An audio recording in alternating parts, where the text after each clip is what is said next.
Hey everybody. Again, today is Monday, 7 o'clock. We're gonna do some Age of Sigmar. So I'm Ski here with F&P, and then we've got Daniel. Daniel with Sons of Slambo. Excellent. Excellent. Today's deep dive, of course, like the title says, is we're gonna go over the new General's Handbook. It's a big deal. A lot of things. First off, I wasn't sure how well this book would be. Big changes, no big changes, points, big points. A lot of point adjustments, and I feel there's a lot of rule adjustments, not for a lot of armies, but overall. So Yep, I think they did a lot of the focus of this one seems to be what's the core of AOS. Let's make sure we've got that hammered out. yeah, I That kind of agree. feels like what it is. Which Well, with them splitting it into the handbook and the points book yeah, makes sense because it used to all be about the points, but they pulled that out and made it its own book, which I'm excited about because this can be sold for $10 yep, every year. And this can stay and come out every 2 to 3 years. that's correct. Yeah, I totally get it, and I never realized being the guy I am because I always do everything digital besides the core books, and I didn't realize that they started putting the points in for free Yep. in the app. I never knew that, so I was like, Well, oh if my you god. paid the subscription. Yeah, I didn't know that. So when my points changed and I'm like going through a Warzone list, I'm like, wait a minute, that's not this, that's not that. And I'm looking through all my books. I'm like, oh my God, the points were updated. And I didn't even have the book. But yeah, I was an idiot because I subscribed. So I Yep. never saw it. So, It's all good. It's all good. all right. So hopefully everybody's having a good Monday. Hopefully they all had a great weekend. Hopefully had a great week last week. I know Daniel had his tournament in Austin at Wonko's with John running it. Yep. It was a great tournament. Wonderful turnout. I think it was what was seven tables or 8 tables maybe. Okay. 7 tables. There were 7 tables, so 14 people, which was all the tables that we could get our hands on at Wonko's for that day, and it was a fabulous game. We ended up having a pretty interesting array of armies. We had 2 different Beastmen armies, one Slanesh and one Khorne. Okay. There was a Deepkin list, 2 Stormcast. We had a Skaven list, or we had 2 Skaven lists. One of them was mine, the Pestilence. Mm-hmm. 140 Plague Monks. We had 1 Legions of Azeroth, Yes. the Chaos Dwarfs, and we had 2 Legions of Blood Ooh, interesting. that were both running vampires on dragons. I can't wait to see if that update, if that ever comes out. Yeah, it was an interesting thing, and it ended up being that top table for the tournament was between the 2 Legions of Blood. That's awesome. It's good to know. So, It's good to know. Um, well, awesome, man. And you got what, oh, fourth? I ended up taking fourth, and I got best sport. Excellent, So excellent.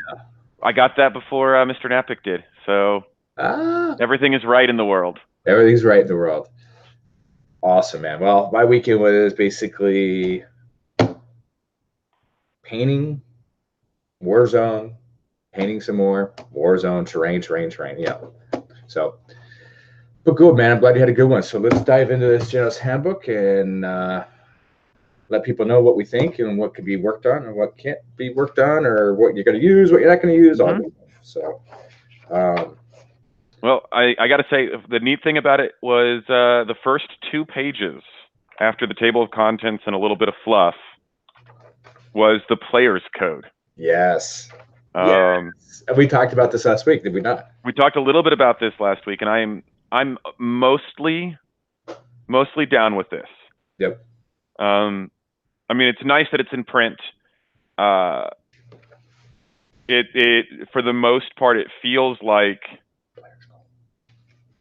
this is the way that people should play the game, but having it written down is going to be a good thing to have in your back pocket against somebody who doesn't who needs these, because Yeah. there are one of the things that attracts kind of that this hobby definitely attracts is people who might lack in social skills, and having a framework for somebody who struggles to understand what is and is not socially acceptable is very useful. Yep. Well, and this gives a chance for everybody, judges, organizers, players around the world now, not even just we're going to make our own, you're going to make your own.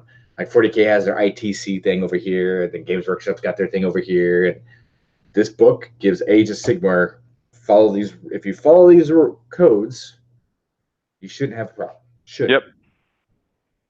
So, but yeah, no, I like it. I've had a couple of laughs. We have a couple of our paint snobs, the local paint snobs that pointed out that one of the things is your opponent has to agree to play with you if you don't have painted models. Which I was like, well, your opponent has to agree with you to play you. Yep. Like, it's humorous because they're just like, nope, can't get away, scrub. And they're a snotty elitist, and that's fine. People, they like making jokes, but it's also one of those things like, well, you have to agree to play your opponent. If your opponent doesn't agree to play with you, it doesn't really matter why. They're just not going to play you. Yeah, painted or not painted, forge rolled, not forge rolled. Yeah, it doesn't matter. But yeah, I enjoyed it. I saw that, and it just made my day. Then the one that we're all going to violate is never complain about your bad luck or your opponent's good luck. Oh my gosh, especially if you're playing against Gavin. Yep. So, and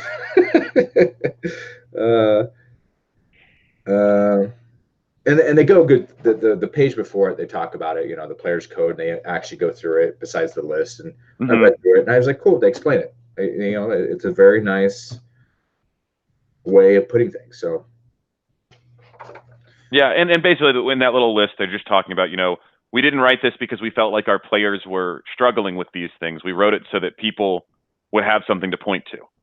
Yeah, and it's meant to be played, not how we want. Like we assume it should be played. Like this helps you for the way we want it to be played. Like this is how it should be played.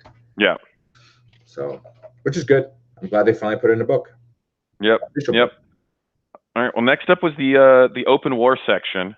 Yeah. Which I know you said you just kind of skimmed through. Yeah. This may be my favorite thing in the book. Really? That's surprising. I mean, mine's the narrative side, and I skimmed through it because most of it didn't change, and a lot of it I didn't have to dive into as much. But yeah, open war. Okay. So first off, this has a no need for Azer, build your army thing. You have points, your different column squads cost different amounts of points. Yep. So a horde unit is no more than 20 models with 1 wound and a 6-up or no save. That's a horde unit. That's 1 point. You're going to play 15 to 30 points. Yep. But then things like a endless spell and a hero is 2 points.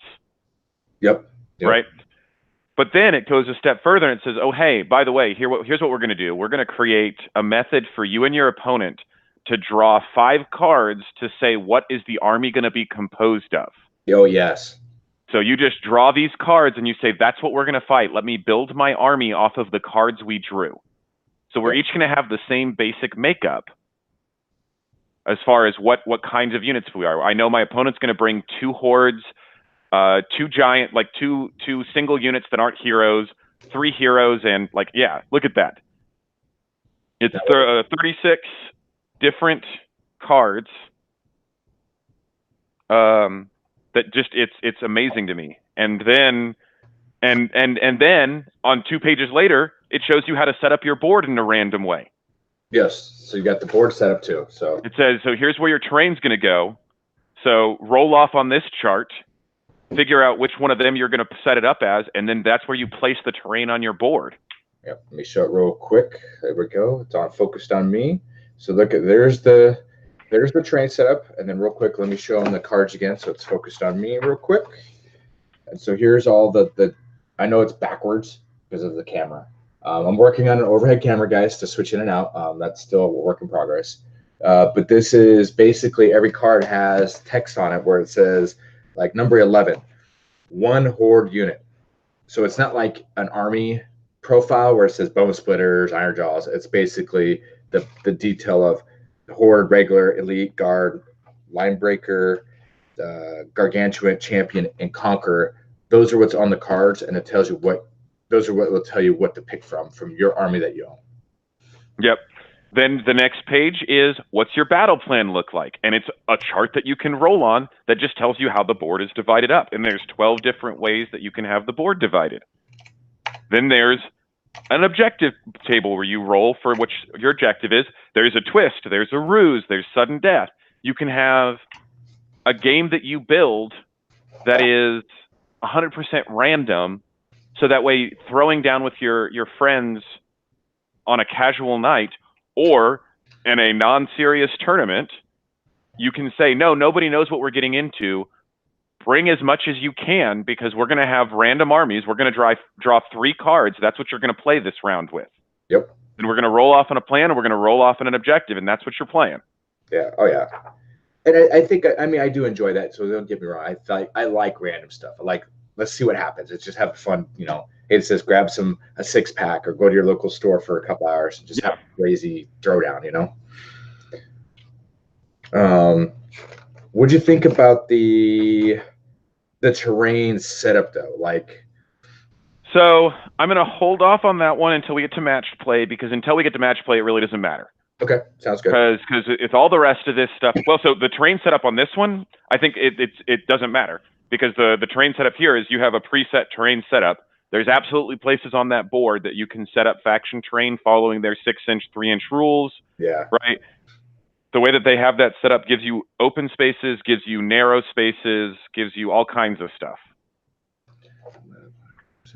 Book. And so, hey, what's going on? 12 Neff. Hey, Ray. Yep. Nice to see you. Welcome, gentlemen. Ray's like, he's saying, I'm glad the points are in a separate small booklet and that we're going to have update points for the newest tomes next month. Yep. Yes, absolutely. Yep. And I think we're going to get more than that at the end of next month, but that's going to be what we'll talk about at the end, is speculation about what the July fact's going to hold. Yeah. So hold off on that one. So what we got next? Open War Close Quarter Battle Generator. Yep. So we talked a little bit about this. So this is your territory deployment. So it's a random thing. Once again, you got 12 territories. Yep. So here we go. And so we are showing it now because we weren't going to show these off, but since the book is out, yeah, not going to hurt. And then the next table is a bunch of random things you can roll on for objectives, ruses, and other things. Yeah, which is really cool. If you do the Warlord edition, which I'm waiting for mine to come in, we should be getting cards for all this. Yes, which is going to be great. Right. Then one thing that's cool for us tournament people, the hidden agendas. Yes, I use this on all my tournaments. They added 6 more. Yes, they did. So these are basically secondary objectives, hidden objectives, which incidentally on the tournament last weekend that I went with John, they did something that I 100% agree with. Okay. You got 2 secret objectives per mission, and you scored for every secret objective you completed, and you scored for every secret objective your opponent didn't. Ooh. And secret objectives were revealed before the first turn. Okay, so you finished setup, and then both players would reveal their secret objectives for this round. Okay. So you knew what your opponent was playing towards. I don't mind that. I think that's and so it led to some very interesting things. No one surrendered for the whole tournament. Really? There was no match that was just ended. It was played out either all 5 turns or until it was a board wipe. Okay, that's good. That is so. Because it was 12 points for the major and 8 points up for grabs and secrets. Okay, because I do 10 for major, 5 for seconds, 2 for tertiary. So it was 2 per secret, so it was 4 per secrets for the secondary objectives, right? So you had a 2 and a 2, but your opponent had 2 and a 2. Yep. So if you denied your opponent both secrets and got both of yours, that was 8 points up for grabs. Okay. That you could get by playing the game out, by denying them their secret. And he doesn't do tertiary, does he? No, there were 3 objectives, there were 5 objectives in the game: the board and then the 4 secondaries. Yep. Okay. So that was more than enough to think about. Gotcha. I like that. That's cool. Good job, John. That's a good way of doing it, man. I appreciate that. That's amazing. Yeah, it worked out very well. Yeah, yeah. Then, but so yeah, so if you've seen these before, they're pretty easy. They actually took away some, I think, because I think before, no, there were 12 before, and now there's 18. Yep. So the new ones are destroy 3 or more enemy units in a turn, control 2 more objectives than your opponent. Yep. Gain control of an objective that was controlled by your opponent. Have at least 1 enemy wholly within each of the 4 quarters of the battlefield, and your opponent does not. Yeah, that one's crazy. So you had to have a unit in each of the 4 quadrants of this thing. So just be fully spread out, and then have at least one of those quadrants not have an opponent's unit wholly within it. Yeah. It could. Summoning units are going to benefit from that one. I'll tell you that right now. Lose a hero to mortal wounds caused by spells.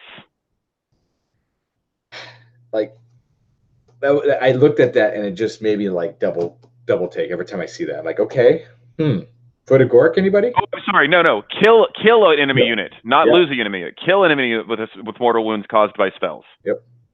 And then the last one was make a 9-inch charge. Okay, Iron Jaws. Yep. So it's nice because there are all of those are immediates that you nab them when they happen. Yep. And they're all geared towards different armies. So in a 5-game event, assume you have 2 secrets. Well, we'll talk about how GW thinks you should run a tournament later. Yes. And I'm just going to call out Jeff, because Jeff, Foot of Gork, mortal wounds, it's like hidden agenda. I'm scoring on you every time, buddy. Let you know now. Yep. All right, narrative play. So I'm going to go over some narrative play stuff. They added Streets of Death. I am so happy about this because of the fact it gives me a feel for Mordheim. Ooh. That's when I saw this, I'm like, oh, okay. And then you add this on top of some of the other things you can do with, the skirmish book as well, the skirmish rules. And then you kind of combine a couple of these things together and you're going to get Mordheim, which is there's some neat stuff in here about special rules to use when you're playing in the city. It feels like a great thing for skirmish and small games. Oh yeah, easily. Where you set up a bunch of houses and close to each other, and you're running around through streets and trying to shoot people and lots of cover. And you go ahead and just say no, you can't climb buildings. Like no, you're stuck on street level. Yep. I think hidden defenders. So it's really cool. They added it. Makes me happy, which then makes me wonder. Well, it just makes me want Mordheim even more when I see this. So, but it's good. So I think that is pre-Warcry. Yes. I think that's going to be that's a sneak peek at Warcry right there. Yep. That's my belief. Yep, I agree. Arcane objectives. I am in love with this. I like the idea of arcane objectives, and I want to see them at tournaments. So you know what this used to be? 40K objectives. I did not. It used to be. Where the whole, I think one was sabotage, when you got to the objective, if you control it, you roll a d6, and that's what the mysterious objective, that's what it was. Yeah. And so now we have arcane objectives. Yep. So just for an example, though, for everybody out there, one of them that's really cool, the Realms of Ransom. It's a number 3 on the 2d6 chart, and this objective is counted as being 2 objectives to the army that controls it.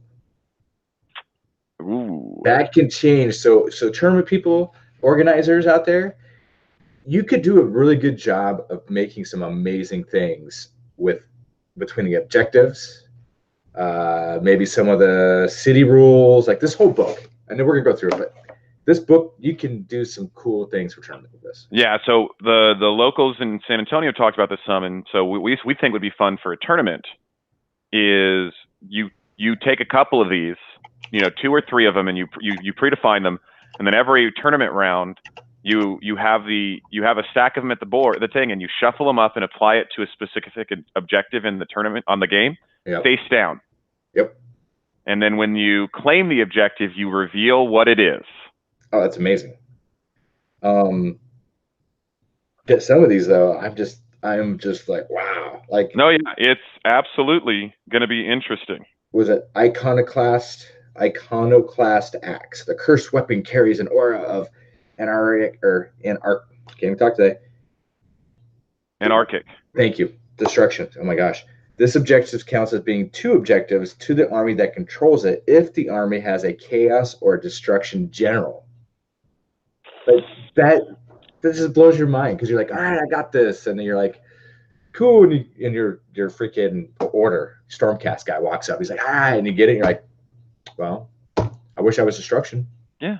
No, I think it's going to lead to some very fun things. And actually, if you wanted to use this in a tournament, I would say what the best way to do it would probably be everybody knows which objectives are on the board. Maybe you don't know which ones are which, but they're always on the board. It's not a question or a chance that the destruction objective ends up on the board and one of the players is order and the other one's destruction, because that's just not going to be fun. Yeah, because they do have one for both. They have right. one for the hollow tombs and then the iron iconoclast axe. And yeah, you'd probably you'd have to pick 8 objectives now, and we'll get into that too. So with the arcane objectives, if you're going to do this, you have to at least have 8 set, and we'll explain why later. Yeah. Yep. Well, you'd have to have as many as your tournament was using. Yeah, and I would say 8. Just to have 8. Like, yep. It's like. So the next page is something that's really cool. I got into AOS about the same time that Total Warhammer came out. Okay. So Regiments of Renown. Yes. Which I think was a fantasy thing. Yep.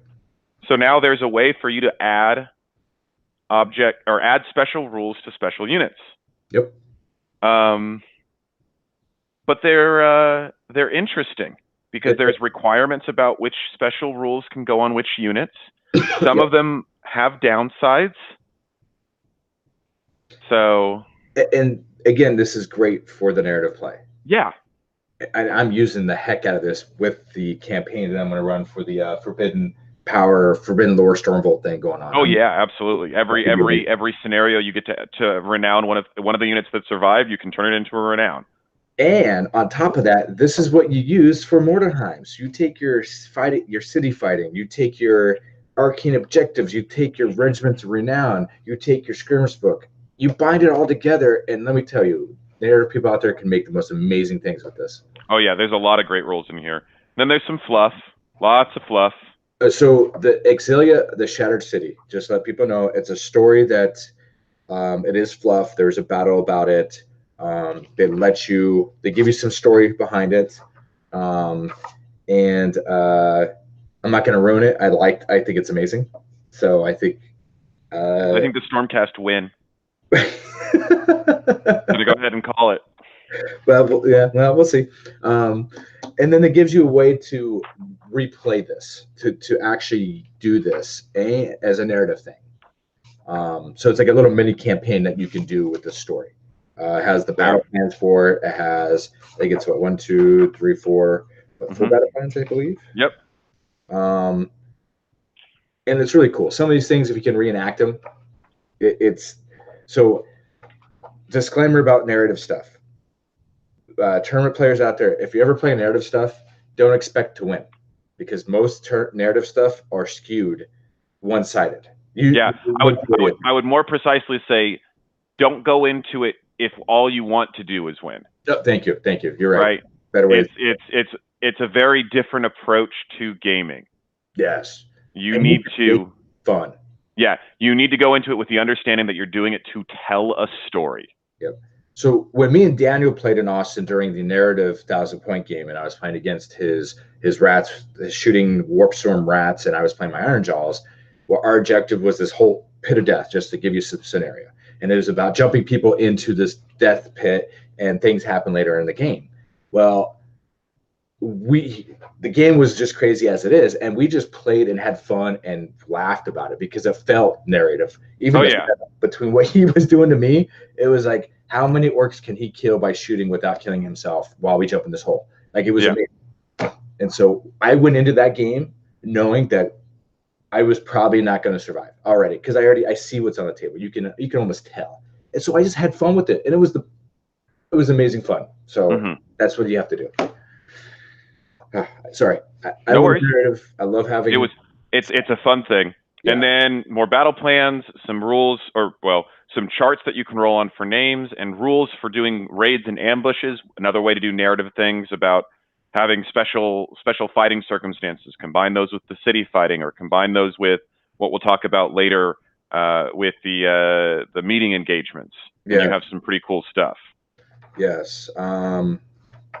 Yeah, I mean, again, raids and ambush. There's so much. This first half of the book is like.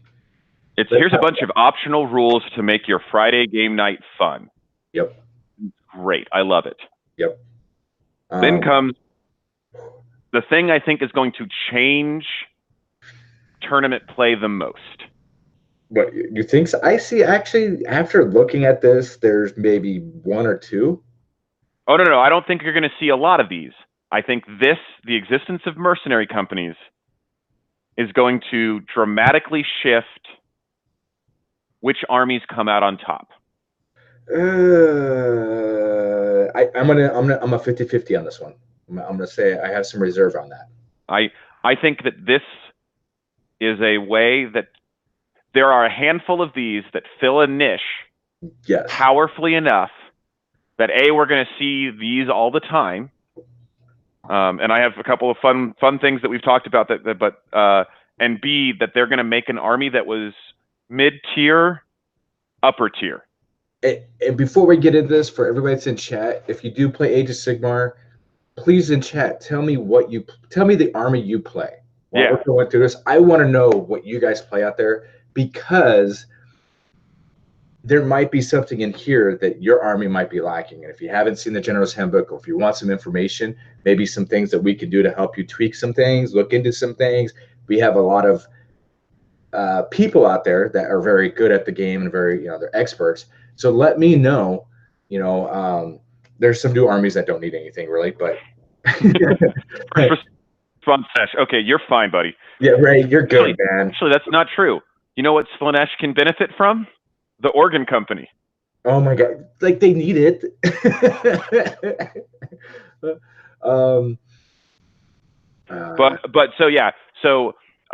Brief overview of mercenary companies. They're effectively a analog of allies.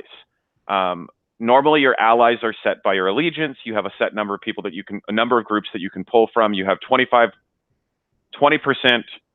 of your army can come from that group. So in a 2,000-point game, 400 points. Yep. And they don't benefit from your allegiance abilities. They can't be your general. They can't be battle line. And you lose the command point. So allies are regular.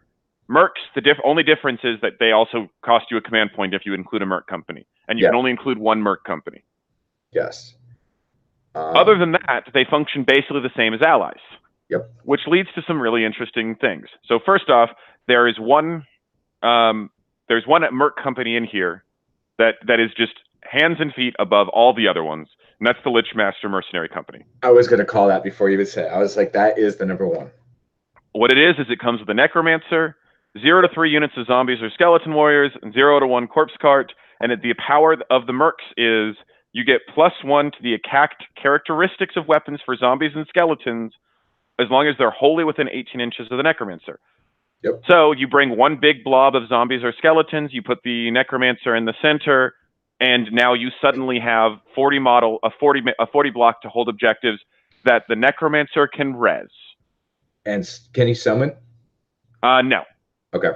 No, he can't summon. That's some Death Allegiance ability. But his War Scroll does the D3 heal. Yep. So he also comes with Dance Macabre, which lets the unit attack twice. So if you do a block of 40 skeletons get an extra attack for every 10 units over 20. Yep. So base attack is 2, 3 at 20, 4 at 30, +1 for the battalion. So 4 attacks each on the skeletons. Dance Macabre them, so they get +1. Then a second activation, you're looking at 120 attacks twice. With spears. At 2 inches. Yeah. Now, what does the cart give that? No, you don't bring the cart. No, but say someone does. Somebody wants to bring a cart. How would that work with this? If you bring the corpse cart, you're going zombies, because the corpse cart, I think, buffs zombies attacks. That's what I thought.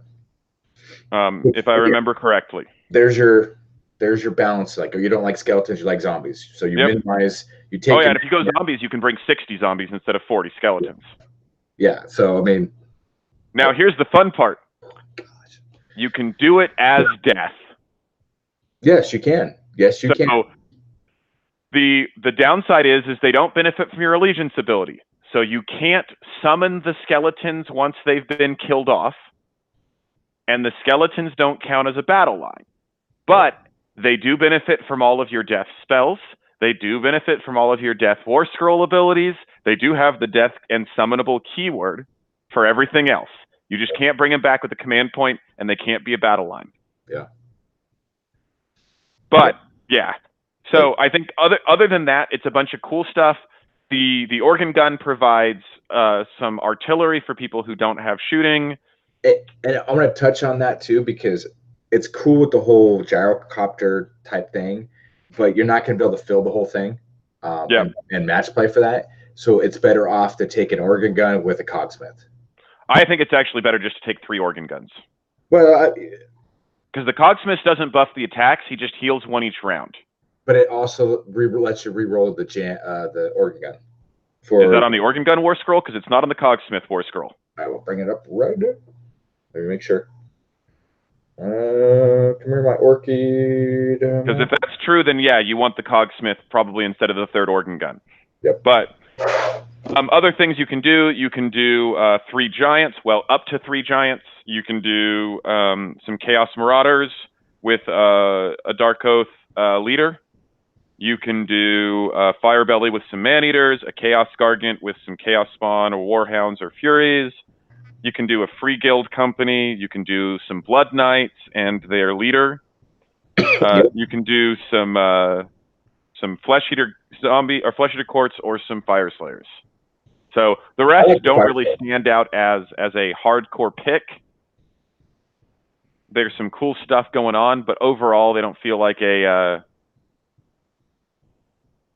must pick like the others, like the skeletons do. And I think the skeletons is you're gonna see Beast Claw Raiders winning tournaments because of the skeleton mercs. Yeah. So the organ gun, that's their rune of forging. These runes are used by engineers to ensure that their war machines stay true and does not misfire in the heat of battle. You can re-roll the dice roll to see if the organ gun jams if there is an engineer from the army within 1 inch of the war machine. Okay, so you just need an engineer, though. I would take the cogsmith, though. Well, so it depends on your army, because if your army comes with engineers, like say if you're KO. Yeah, that's true. Because the cogsmith does give you the benefits too. Yeah, well, cogsmith will let you heal 1 wound in the hero phase on a war machine. Yeah, so. It's not bad, but worth looking into. And yes, some of these mercs' abilities are trash. Yes. I don't know that the Blood Knight one is ever worth taking because Blood Knights are expensive. Yes. And taking that as your mercs is what, 10 Blood Knights, maybe 15 Blood Knights. Seems iffy. But you know, if you have some kind of a list that you need the charge, you need the punch because you can hold stuff in place, but you can't kill it. I'm looking at you, Nurgle. Without if you're not going to run Plague Rats, right? Obviously. But if you're looking for something that can get a punch into things that you're holding in place, then maybe you're wanting to bring some powerful heavy cav. Yeah. Who knows? My 3 favorite: the Necromancer, the Fire Slayers, and of course the Dispossess Organ Gun fun. Yep. I think it's Organ Gun, Necromancer, and probably the 3 giants. Well, 2 giants in most armies because you need to be at a 2,500 to do 3. Yeah. But 2 giants that are re-rolling 1s to hit. I've seen what a giant can do in some armies, and so they're pretty potent. Yeah. Let's see. All right, so matched play. All right, so when we get in here, there's a lot of things in here we're going to talk about our feelings and our opinions and our thoughts on.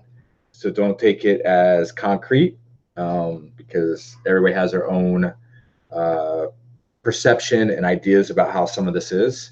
And again, I want to remind everybody too, this is by choice. A lot of the stuff in here is by choice, except for, of course, rules like army rules and stuff.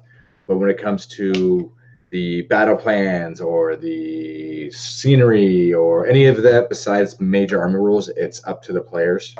Yeah, this is a set of guidelines that you can reasonably expect someone who plays AOS to be on board following. Yep. And there's no reason that you have to follow everything in here to the letter. Yep. So I always want to talk first because that's a lot of people get a little too. Yeah, it's in the rules. You got to do it. Well. Yeah. I mean, so let's go back to that code of conduct at the beginning. You know, you've got to agree to play with your opponent. Yeah, so exactly. Maybe. Yep, exactly. So the first off, I just want to touch back. The points didn't change. The unit sizes don't change. Like the leaders and the battle line and all that stuff. Yeah. Changed. And the spells didn't change. Nope. How War Scroll battalions work didn't change. No. How allies work didn't change. What it means to be in allegiance didn't change.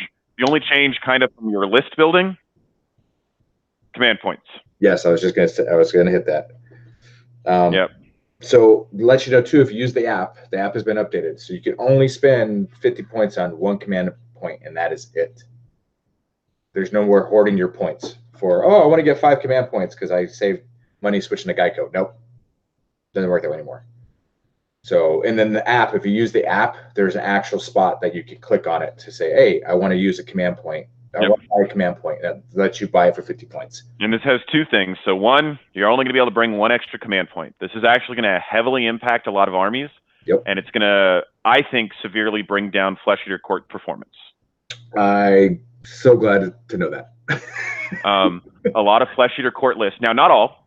No. And it's going to shift to how the lists get built so that they can start with the command points they need. But a lot of Flesh Eater Courts were running at 1850 to get 3 command points because all of their summoning cost a command point to use.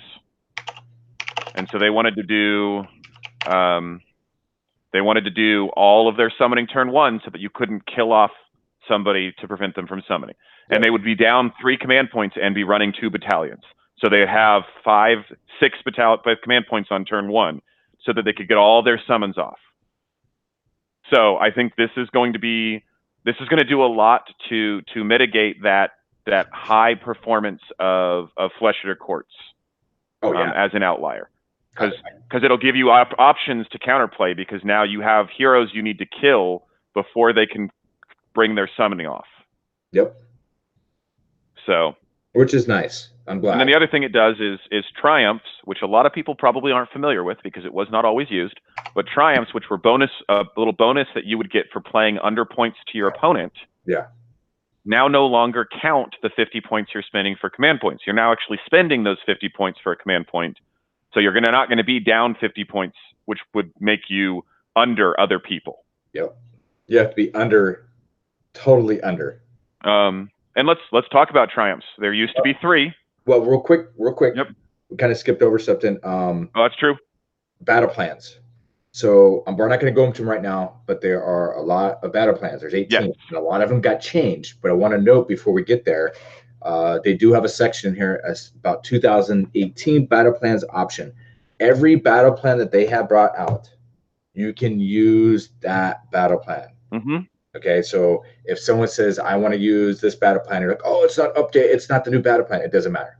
Yep. All the battle plans you're able to use them all. So I want to make sure people are aware of that. Yeah. Next bit is actually setup. There's very clear setup rules now for playing a matched play game. Yeah. So let's go over them real quick. Okay. There's a couple of things about this I'm actually a huge fan of.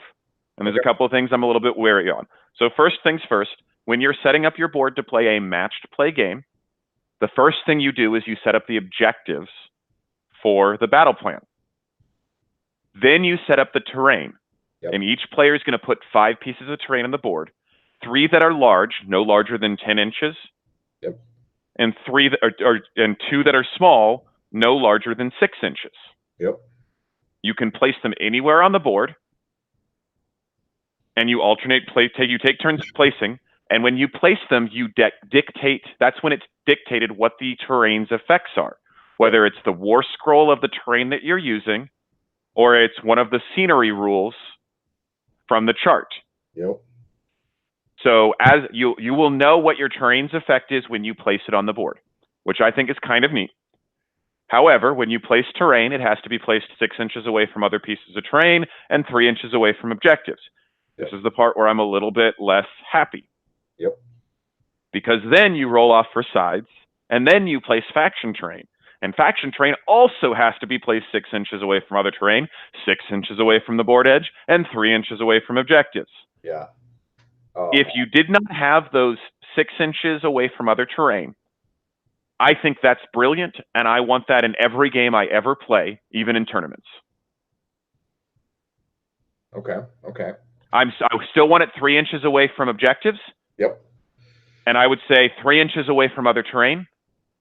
But I think that without that, if you shrink down how close terrain can be to each other and remove the board edge requirements, I think that would make for very exciting and tactical games versus there's 3 pieces of terrain on the board. Here, they're on there's a line down the center where the 3 pieces of terrain are. Rest of the board's just open. And I agree. I like the objective setup first. I like the terrain second. I don't know how it's going to really work. I mean, being an organizer, I usually set the table up and the objectives up myself, and then I just let the opponents play.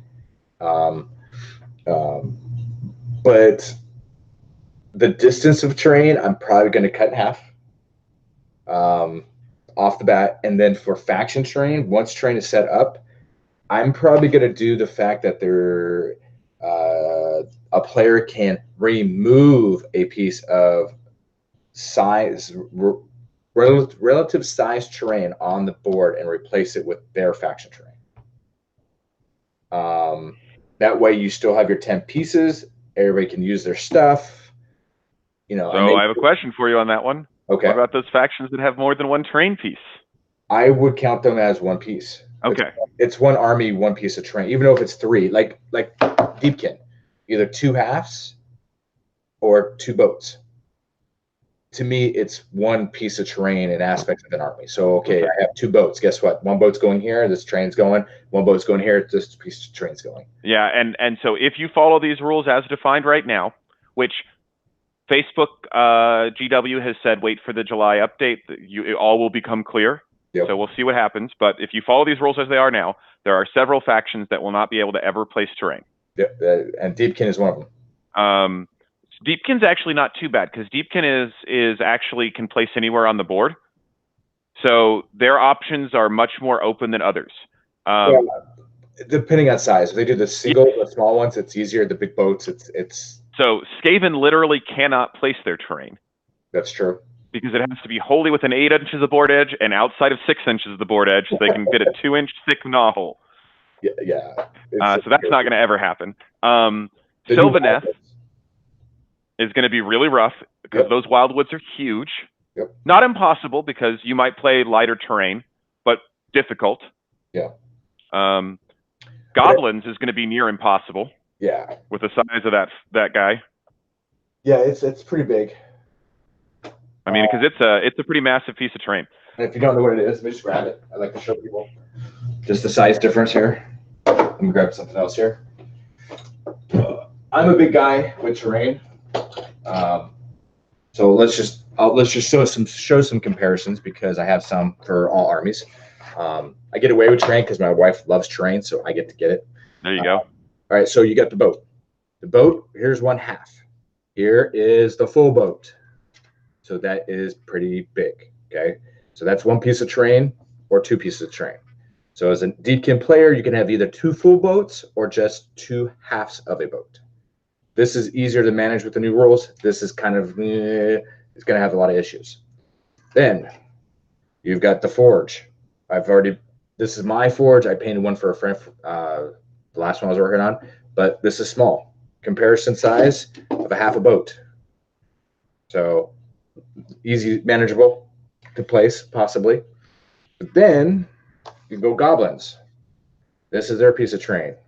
Here's the forge. Look at the size. Comparison, way bigger. You know, so it's about the size of the boat, basically. And the goblin has to be placed wholly within your territory, more than 12 inches from your opponent territory. So you're limited in where you can pick. Now, here's a question for you. Mm-hmm. So, for instance, I had some epiphanies of bringing some terrains that is not faction related. For instance, let me just grab it because I haven't put it together yet. But I want this as my Ironjaw terrain. But there's no rules. I don't know how we would incorporate that if I brought a piece of terrain. So that actually has a war scroll. It does. All GW terrain that they sell in a box has a war scroll. Mm-hmm. From a tournament perspective, I would not ever let anybody bring non-faction terrain. And the reason for this is the Sigmarite Mausoleum counts as a gravesite for death. Yes. So if I were a death player and I got to bring my 5 pieces of terrain, I would bring 3 Sigmarite Mausoleums. Okay. Okay. Because I would get 3 extra grave sites in every one of my games. And the reason I want to bring that holds 30 models with the wizard, which then I can combine twice. And then if I use not the observatory, but I put the bastion on it, then my Maw Crusher can actually fit on there and get a cover save. Now, I have no problem with saying, hey, bring your 5 pieces of terrain. When you place them, you'll roll on the table, and you can use them instead of the 5 pieces that are provided for you at the table. Exactly. I think that would be okay. Gotcha. But you got to use the scenery rules. You can't use war scroll rules. Yep. And they can't be faction-specific terrain. Figured I would bring that up a little bit because you never know. Yeah. Because there's some fun things in there that if your army is built around what that thing provides, that's you know, that you can do some neat stuff. Yep. All right, so that's terrain. There's the scenery table in here. Yep, with 6 new pieces of scenery rules. Yeah. Now, important thing to note: matched play now says scenery rules are part of matched play. Now, like we said at the beginning, it's a book of suggestions. You don't have to. I think it's good that they've made it part of matched play. I wish the scenery rules mattered more. I wish they were more important and relevant, and not just 3 of the 12 mattered. Yeah, that is very, very true. I agree on that. But yeah, because I don't like the fact I understand people's complaints about it's lots of bookkeeping and all that, and now there's 12. When it was 6, it was a little bit more manageable. With 12, it's going to be a bit of a headache. Yep. I want terrain to matter, and in most games, terrain doesn't matter because most of our terrain isn't large enough to block line of sight. Yep. You know, the rules now say it doesn't matter what the terrain is shaped like, you can stand on it. So it doesn't matter if it's, you know, an impassable mountain. No, you can just climb over it. No big deal. Maybe it adds extra inches, but in all honesty, it's not going to be that much. Yeah. So no, but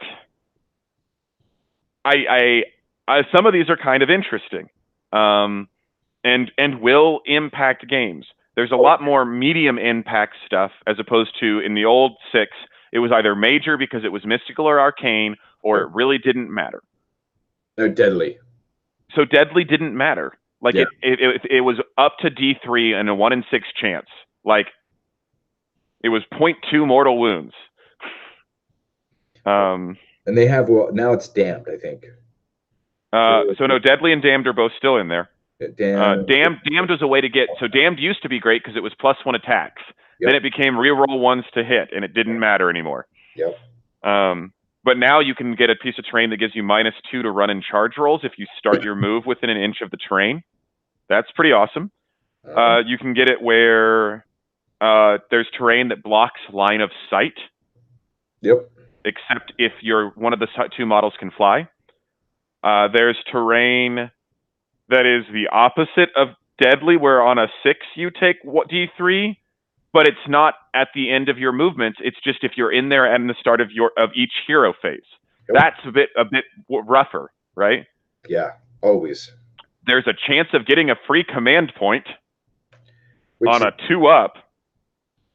No, just you get it. Yeah, I'm like. Yeah, your general can get free command points. You can heal D3 on a 6. and then it just destroys endless spells. There's terrain that eats endless spells. Yay! But yeah, so it's interesting. Nothing major. There's none of that there. I think is going to drastically change the game, except commanding, and even then it has to be your general. So like, there's plenty of people out there that have heroes that don't do anything besides sit there, and so they plop it right there. Heroes, but it has to be your general. Oh yeah, I would make my shaman my general and have him bubble wrap with 30 boys and have him sit right there the whole time, because all his job is to cast spells. Yeah, but then you're not getting a command trait on your people that are going into combat, like, and you're counting on getting a 1 in 12 chance of commanding coming out in your battle, right? On 6 pieces of terrain. So who knows? Yeah, I mean, yeah, there's always that, but that's what I would do. Then there's the triumphs. There's the old 3 triumphs now became 1, 2, and 3 instead of only being those 3. And there's 3 new triumphs. No battle shock, re-roll run rolls, or charge. run or charge roll, not run and charge, a run or charge.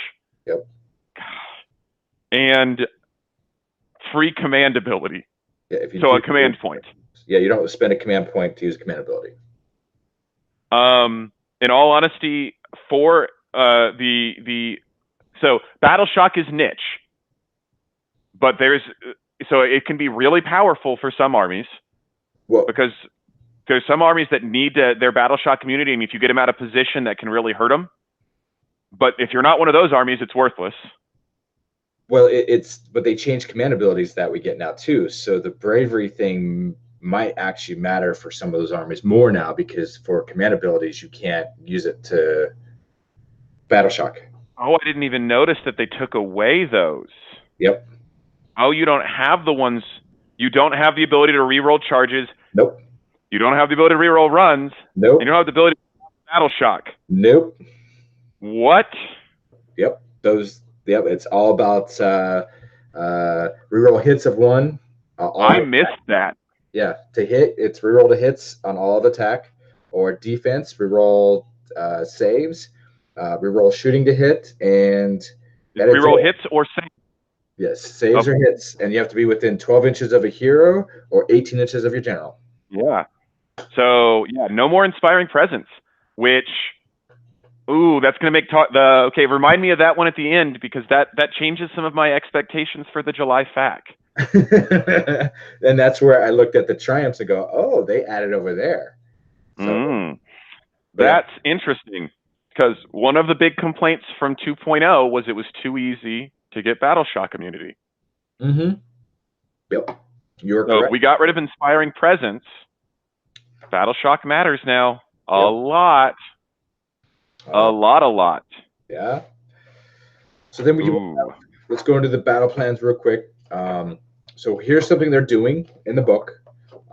They're actually putting the year in the corner of all the battle plans, so you know which ones are for which time frame and whatever not. Super awesome. Some of these have changed.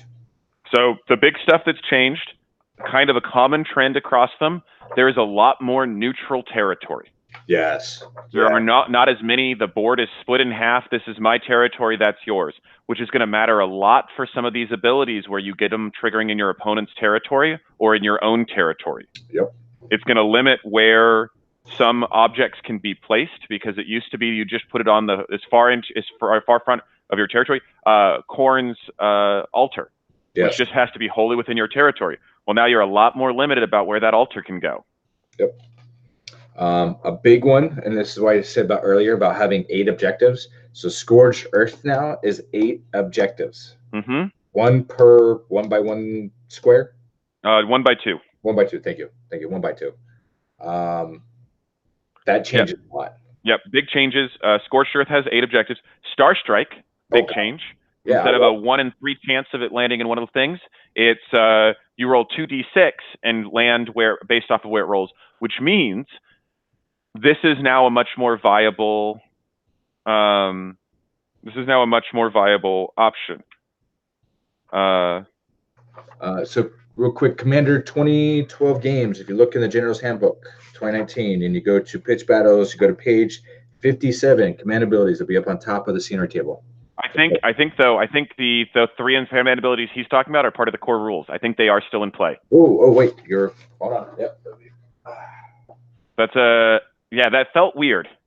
I wish it was true. I always look at the General's Handbook as the Bible a lot of times.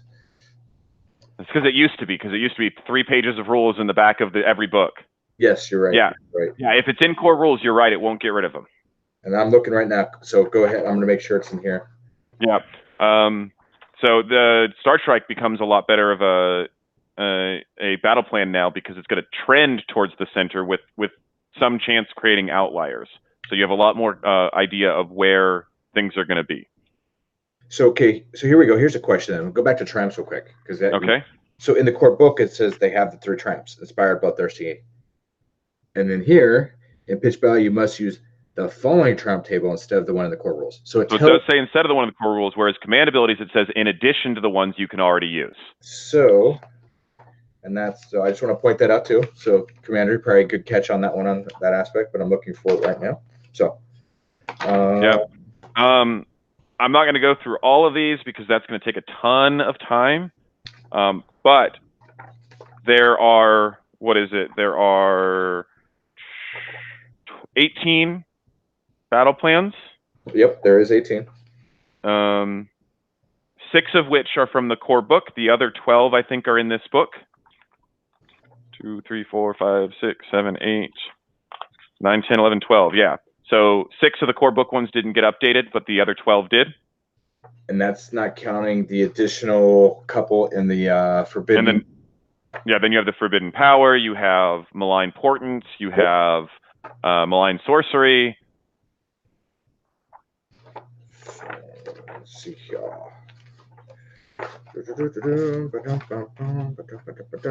So I'm just making sure, going through this book to make sure I'm not missing anything. Yep. Darkness of Deeds. Waiting for you to catch up. Yep. Match play, gambling, tournaments. Let's see here. But yeah, so after that talks about running tournaments, which I think this is pretty cool. The tournament section in the GHB.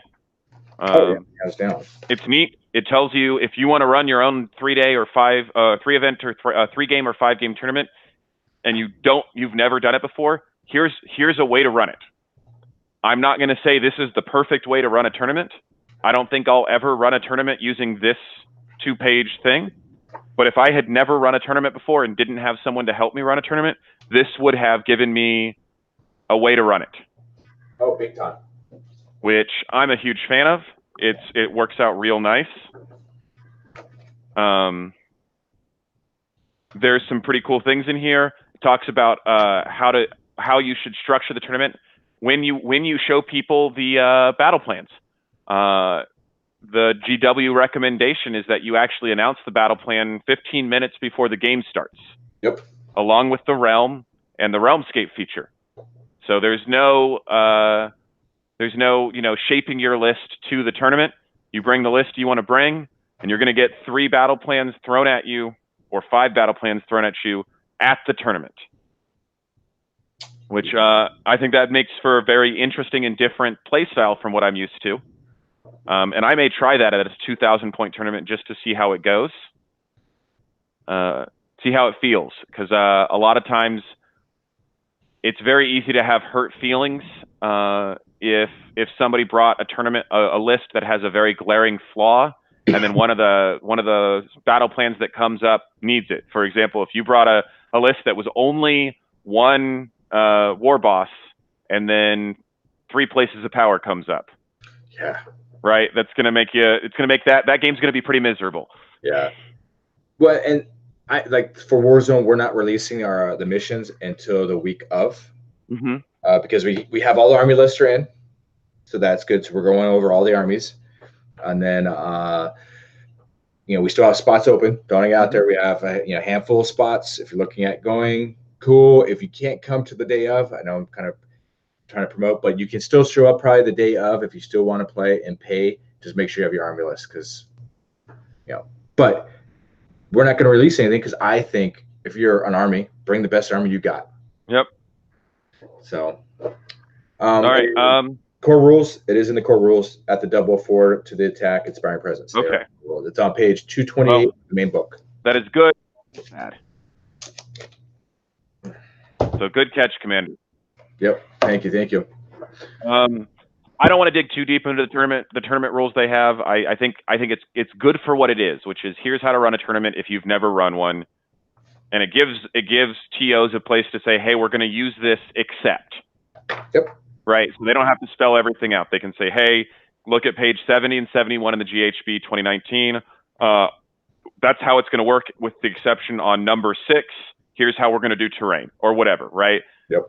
Number of times I get asked, well, what are the rules for this tournament? Well, what are the rules for this tournament? You know, if I had a place to point and be like, this is the rules, here's how it's going to work, except that this number changed. Yeah. It would ease up the explanations quite a bit.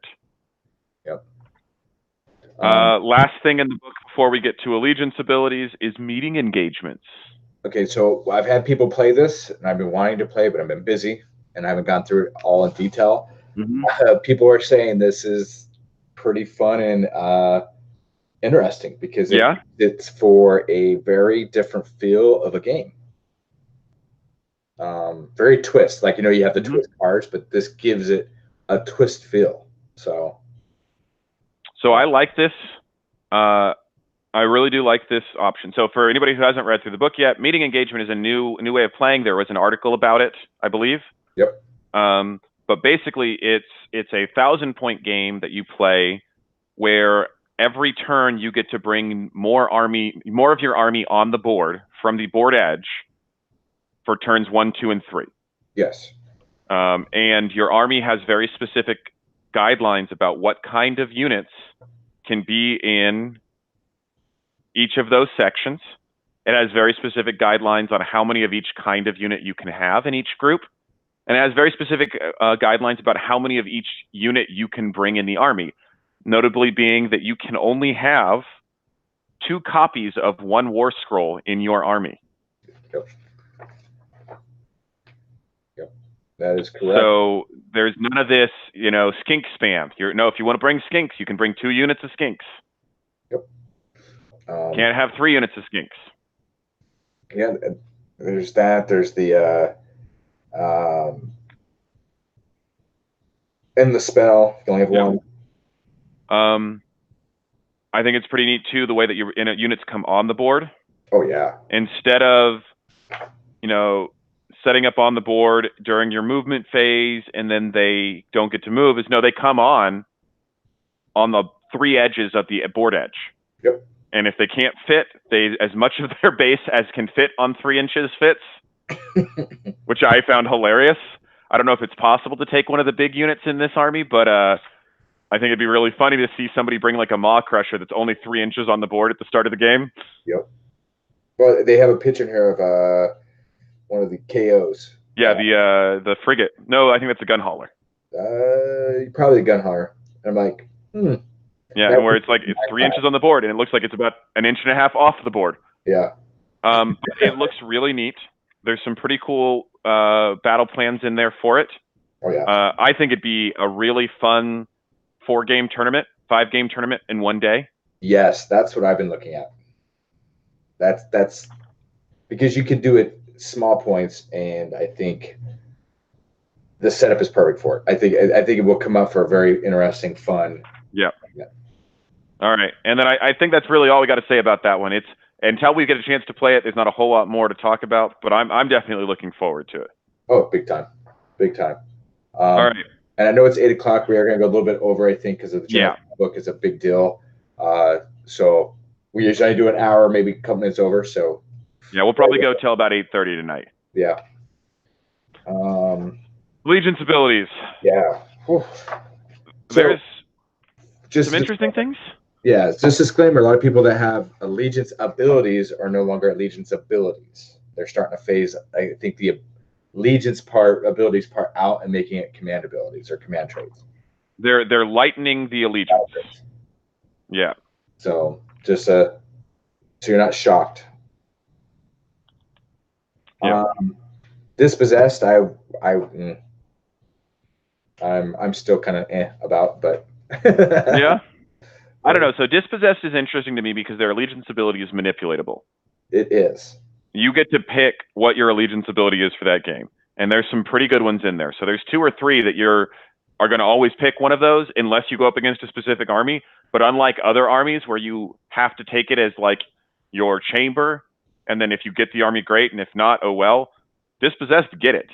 Yep. Right? Oh, I'm going up against an army that has a bunch of monsters. Yep. All right. Well, I'm going to go with the monsters cheater grudge. Going to kill your monsters because that's how I'll win this game. Yep. Yeah. I mean, I think that's cool. I just, until they get an update, I think they're just sitting there in limbo, in my opinion. But hey. Well, and so I will say a lot of these feel like holdover. Yeah. They don't feel like they're full allegiances, with a couple of exceptions, Seraphon and Ironjaws.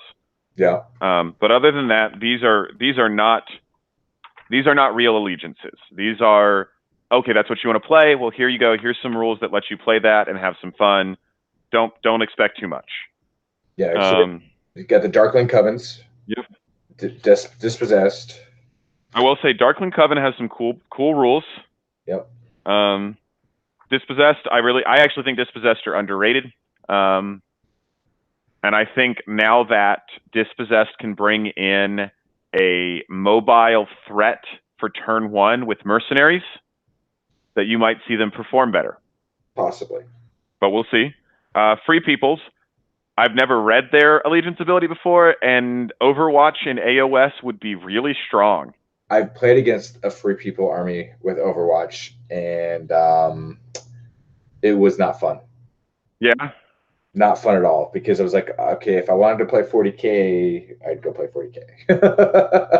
Yeah, and I also think a Free People army where if you charge anything, my entire army is in combat with you, because I just charge you back.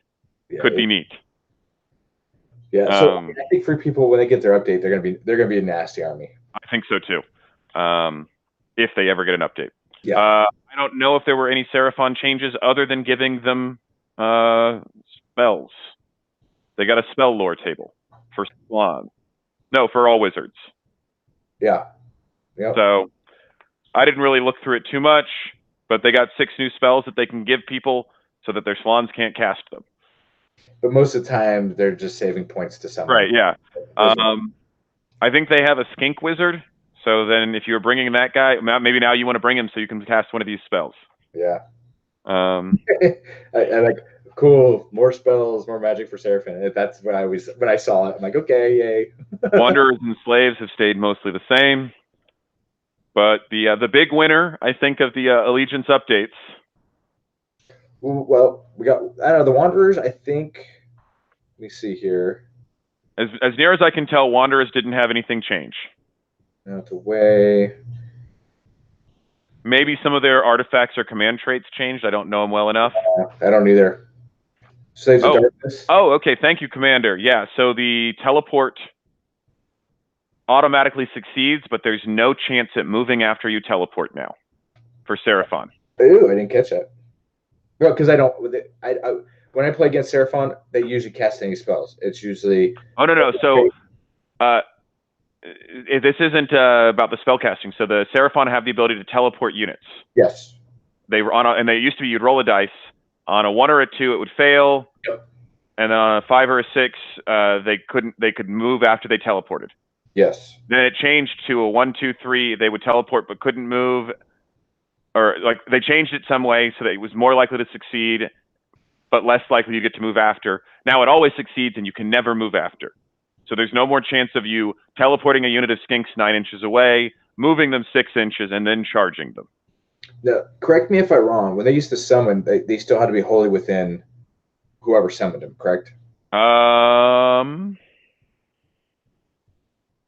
wholly within 12 inches of a Slann or an Astrolith bearer. Okay. So that'll be interesting to see when they get their terrain piece that they can summon off of. Yeah, right. Big old freaking... Yep. And Skink's price went up, but nobody paid for them to be in their army anyway, so I don't think that's going to change any of the balance issues. 10 points, yay! Slaves, what I looked through didn't seem like slaves changed at all. Yeah. Yeah, summoning points didn't change at all. Just the point cost for some units. Yeah. That nobody uses. And I'm disappointed with Seraphim. I mean, I thought they were gonna increase the Thunderquake battalion, maybe the Basteldons, give them some more, but no, nothing, none of the stuff that actually. Well, so Seraphon's change that they need is to somehow make other things more appealing than I summon skinks and put them in front of you and shoot you. Yeah. Tie you up. Right? Like, it's not that that's too cheap. It's that's good. Why would I do anything else? Yeah, exactly. Because it's beatable, right? It's not like it's an unconquerable build. It's so much better than any other builds Seraphon has. Yep. I would rather see other builds get cheaper than that one get more expensive, because that build doesn't always win. Okay, I like that point of view better. I'll agree with you on that. Because then it makes other armies show up that are cheaper. They're like, oh, cool, this is more viable because it's cheaper. Like I would usually rather see, unless it's a build that wins 75% plus of its games, yeah. I would rather see you make other things cheaper than making that more expensive. Okay. Because I would rather see them bring other things because they're worth the points now, than something else in their army no longer be worth the points. True. It's very true. I agree with that. I agree. But yeah, so in my opinion, big winners of 2019 between points changes and allegiance changes, Ironjaws. Yes, I have my reserve on it, and we've talked about that earlier, and that's just my own personal. So I'm not gonna throw my personal feelings into this on that, but yes, I think everything got a point reduction besides a couple battalions and brutes. Let me just double check here.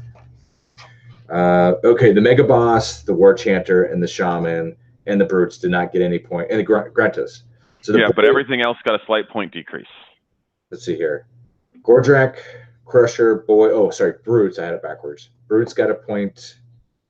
Is that the right book? Yeah, I'm in the right book. Gosh, my brain's just off today.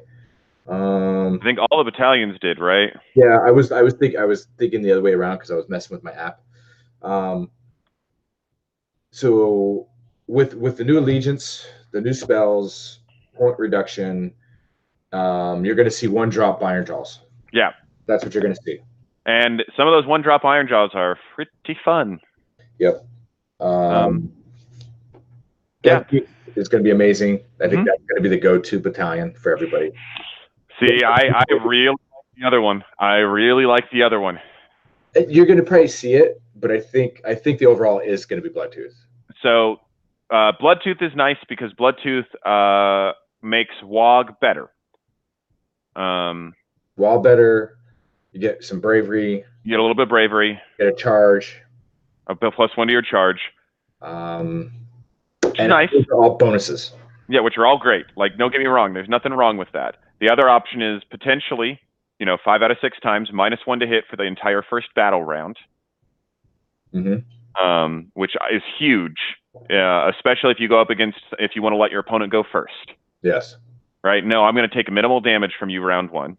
And your big war boss getting D3 extra attacks and D3 extra damage with one of his weapons. Wounds. D3 extra wounds. Well, damage, right? Isn't that? X and wounds. Right. Well, wounds is damage characteristic, right? Sorry. I need to look at that. What does it mean by wounds? Oh, just total health? Yeah, just okay. Health. So he's got an extra D3 health and does D3 extra damage. Yep. But I think they're both good. I mean, it's it'll be interesting to see what happens. Yeah, the spells are great. That's what really changes some things too. Yeah, and you have access to 6 new spells. Yep. So 2 are great, in my opinion. You've got the teleport, which that's a guarantee, not a guarantee, but that is a way to get your brutes up fast, or even a maw crusher across. Yep. If you need and if you bring cogs and you can teleport something 9 inches away, you're at +4 to charge if you're running Bloodtooth. Oh god, yeah. And then the other one I like is the Prophet. Is the oh yeah, it's a free WOG. Yeah, no, the power power to wall. Because I'm looking at something where you take a Weird Fist, you take 2 shamans, you take a Weird Fist, a bunch of boys, and you kind of play in a reserve state, and you bubble wrap one of your wizards with the power of the wall, because every unit that is wholly within 18 inches of the caster on a 3-up, you pick an enemy unit within 24 inches of the caster, and if they take D3 mortal wounds, but if you rolled a 6, that's D6 mortal wounds. Not bad. For just, I mean, of course you got Foot of Gork and other good cool things you can do, but I just think, I don't know, I think that's a cool way to just dish out wounds at a distance, especially if you have portals. So, because then that within 24 inches is based off the portal, not. The Holy Within is based off the portal, not the targeting the enemy. So the affected unit would be it, because then it's 24 inches from the unit that you're affecting. So it's 2 models. So my units have to be wholly within 18 inches of my caster. Or the portal, if you cast it through the portal. Or the portal. But then it says for each 3-up, you can pick a different unit 24 inches from the caster. So they still have to be 24 inches from the caster. Okay. Yeah. Maybe. I don't know. The portal does weird things with ranges. Yeah. Because then it's things like, well, draw a line that's 24 inches away and then draw a line between the caster and that line. Yeah. Like, do you draw from the portal? Do you draw from the caster? Like, you can do some weird stuff with the portal. Yeah. But I think it's great. Yeah. Right. Speculation time, because we kind of covered the GHB. I don't really want to get into points. I don't know enough about all the armies to talk about points. Lots of point changes, small point changes. No major upsets, except for Nagash going up. Expectations. A lot of expectations did not get fulfilled with the point changes. Yep. True. So let's see here. Yeah. No. So I think, and that leads kind of into what we expect from July. So they've announced that they're doing a big FAQ in July. And I got some theories about what's going to come into it. So they're going to do something. Yeah, no, you're not wrong, Commander. I'm not saying that taking skinks is bad. Yeah. It's a rough spot. There's a lot of ways to deal mortal wounds right now, and that's something we need to see addressed. Yeah. So I think the July FAQ is going to be an errata. I think the July release is going to be a 20 or 30 page errata that contains War Scroll changes, that contains allegiance ability updates, that contains changes to the setup rules for every faction that has terrain in some way. I actually think they're going to do what you're saying, where when you set up your terrain, you can remove a piece of terrain from the board before you set your terrain up. So if you need to do that to have space, you can. Yep. If you don't need to do it to have space, you can remove something else you don't want on the board, but you don't have to. I think that okay, so we still know that there's books that still need to be released. Yep. No, Sylvaneth is out there. Yeah, everybody knows what it looks like. The pages are out there on the internet. Everybody's read it. Yep. So we know nothing's going to be touched with them. Not until their book drops. You're not going to see nothing for Sylvaneth. I think we won't see anything for Ironjawz. No. Unlikely to see anything for Ironjawz. The changes I expect to see for War Scrolls aren't massive game-changing changes. The changes I expect to see for War Scrolls are shifting 6+ to 6. Yep. Across the board, and a lot of things are going to shift to Holy Within and have their ranges changed. Oh, big time. That's what I'm hoping for. I mean, I say hoping for, but I think that's what's going to happen. That's the pattern. Yep. And then I think that you will What were the other things that I was expecting? I think that you're going to see a change to the train placement rules. Yep. I think you're going to see point changes for every army up to from Gitmob to Slaanesh. Yeah, all the newer books. And they're going to do Slaanesh the week before they release the errata. Yeah. To give them time to see them perform. I think something with Bone Splitters and Gutbusters, possibly. Not in July. No. I think that we'll see we're going to see a destruction book, probably in August. Hopefully it's the beginning of August. Or we'll see it in October. I hope not. I want to see an Ironjaw book before 30 days before Wargamers Con. That's what I want. I don't think that's going to happen. Well, but we'll see. I can hold out for you, my friend. But I actually think that if GW's marketing team has any idea what they're doing, we'll see it in October. Yeah. I do wish that they would have brought the Generals a week before. You know, I wish they would do the books at they release the books at the beginning of months. Yeah. So Tyler, I actually think that the only reason Greenskins are still here is because we haven't seen the Orc Soup book that includes Greenskins, Bone Splitters, and Ironjaws. And Gits, basic Gits. No, Gits are going to go away when that book comes out. Okay. Something we didn't cover. Batonians and Tube Kings do have points in the General's Handbook profile. They do. Updated. They're the exact same points, but now they're official. Yeah, for all those people like, oh, you can't play them. You know what? There's a compendium on the app. I would let anybody play them in any. Yep. Now they're in the 2019 book. Yeah, so you can play them. Bring them to the GTs, people. Let's see some Bretonian and Tomb King armies. Yep. See what July. What else will we get in July? I don't think we'll get a release in July. No, I'm just saying for like the errata, if anything big, you know, some points, some war scrolls. Yep. In all honesty, I think that's what we're going to see. It's going to be points for all the armies since the goblins, Gloomspite. Yep. And I think it'll be errata across the board for war scrolls to see 6+ removed. Yeah. But who knows? Oh wait, the Sylvaneth book. We might get that in July. Yeah, that's just. It's our own shipping crates. We just need to get them unloaded. I think China's just holding all that stuff on like hostage. Oh yeah. Well, the San Antonio crew's been talking. We're pretty sure that's what's the cause of the embargo. Yeah. Is that Trump just doesn't like Sylvaneth players. Probably, you know. He's just like, you know, if I do this embargo, the Sylvaneth book won't make it to the States, and then I can not have to worry about those guys. So Tyler, to answer your question about greenskins, no.